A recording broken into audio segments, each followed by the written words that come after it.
आखिर राम मंदिर के निर्माण के दौरान ऐसा क्या मिला जिसे देखकर वैज्ञानिकों की बोलती बंद हो गई।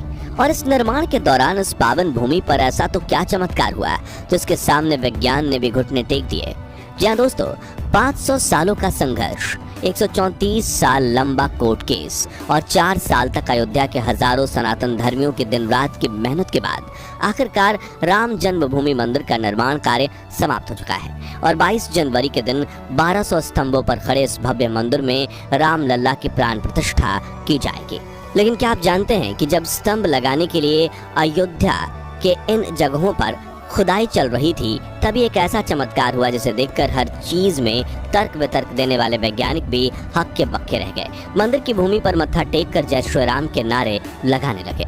कैसे मुगलों ने इस पावन भूमि को छीनकर बाबरी मस्जिद बनाई थी और राम मंदिर के 200 फीट नीचे रखे रहस्यमयी टाइम कैप्सूल में क्या है, जानेंगे इस वीडियो में। लेकिन उससे पहले प्रभु श्री राम के सच्चे भक्त होने के नाते आपको इस वीडियो को लाइक करके कमेंट बॉक्स में जय श्री राम लिखना होगा, ताकि पूरी दुनिया राम लल्ला के प्रति हमारी श्रद्धा और विश्वास देखकर दंग रह जाए। तो चलिए शुरू करते हैं। दोस्तों, साल 2020 में करीब 500 सालों के इंतजार के बाद आखिरकार राम मंदिर का भूमि पूजन हुआ और इसके निर्माण कार्य को तुरंत शुरू कर दिया गया।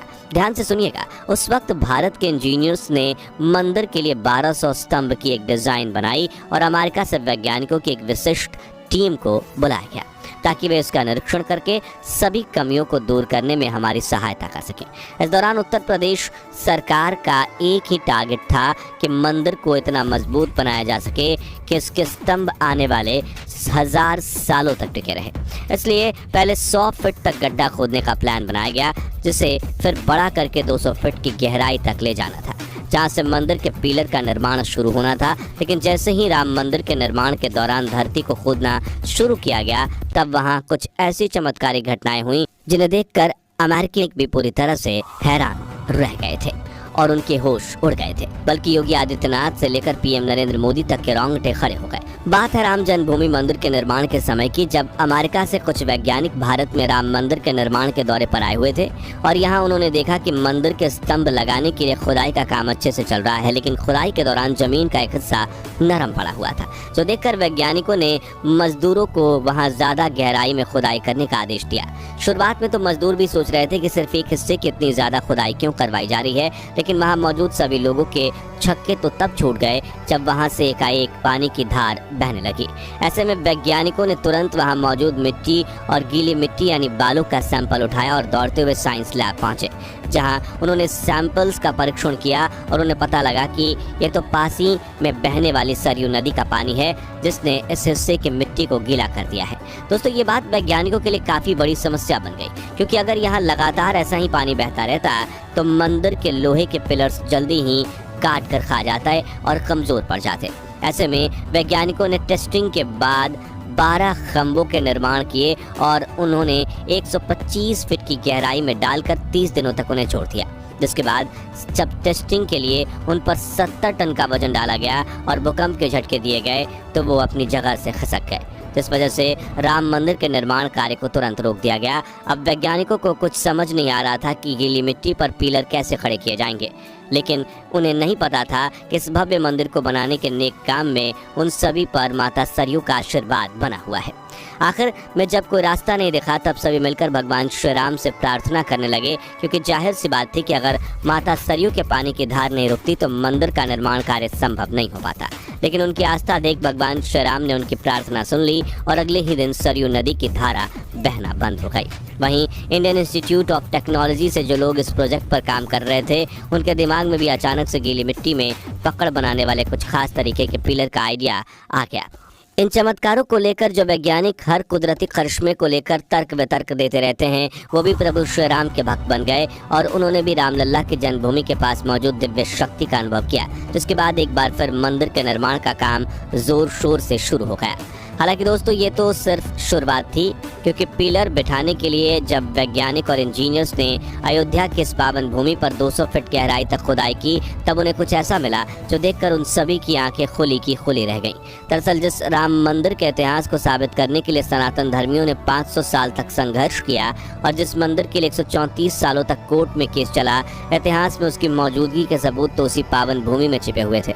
जी हाँ, सतह से 200 फीट की गहराई में प्राचीन राम मंदिर के कई सबूत मिले, जिसमें ढेर सारी मूर्तियां और स्तंभ शामिल हैं, जिनकी तस्वीर साझा करते हुए श्री राम जन्मभूमि तीर्थ क्षेत्र के जनरल सेक्रेटरी संपत राय ने लिखा कि श्री राम जन्मभूमि पर खुदाई में मिले प्राचीन मंदिर के अवशेष, इसमें अनेकों मूर्तियां और स्तंभ शामिल हैं। लेकिन सवाल यह है कि राम मंदिर की स्थापना किसने की थी और कैसे बाबर ने इस पवित्र मंदिर को तोड़कर बाबरी मस्जिद बनवाई थी।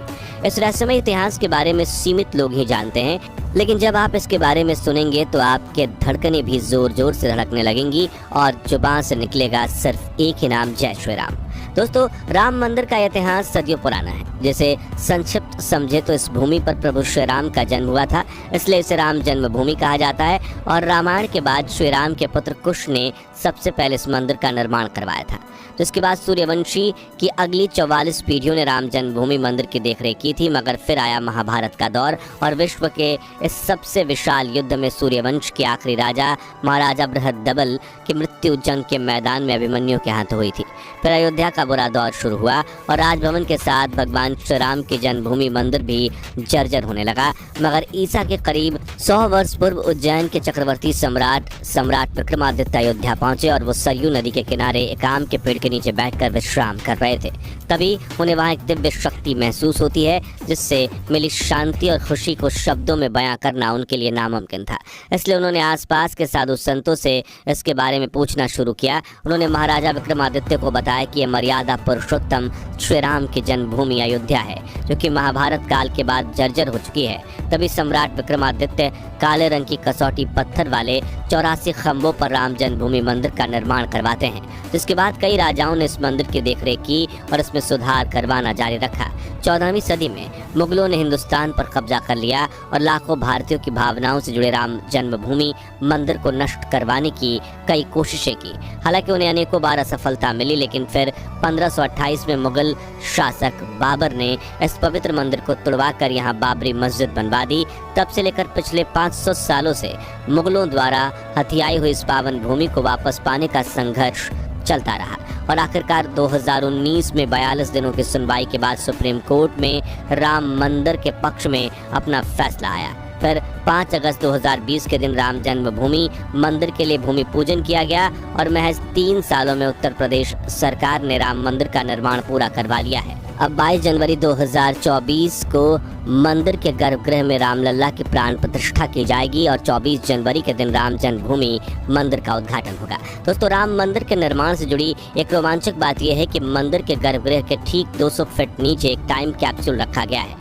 अब आप सोच रहे होंगे कि ये टाइम कैप्सूल क्या होता है, तो आपको बता दें कि ये खास तरह का मटेरियल से बना कंटेनर होता है, जिसमें हर तरह के मौसम को सहने की क्षमता होती है और ये अपने अंदर मौजूद सामान को सदियों तक बचाए रखता है। और राम मंदिर के नीचे रखे गए टाइम कैप्सूल में एक ताम्र लेख रखा गया है। इस ताम्र पत्र पर मंदिर का संक्षिप्त इतिहास, शिलान्यास की तारीख, भूमि पूजन करने वाले मुख्य अतिथि, उपस्थित विशिष्ट जन का नाम, निर्माण की शैली तथा वास्तुविद का नाम लिखा है, ताकि अगर भविष्य में इस मंदिर की भूमि को लेकर कोई सवाल खड़े हो तो ये टाइम कैप्सूल एक ऐतिहासिक दस्तावेज के रूप में काम करेगा। आपको बता दें कि 2011 में पीएम मोदी ने महात्मा मंदिर के नीचे और 1973 में इंदिरा गांधी ने लाल किले के नींव में ऐसा ही टाइम कैप्सूल रखा था।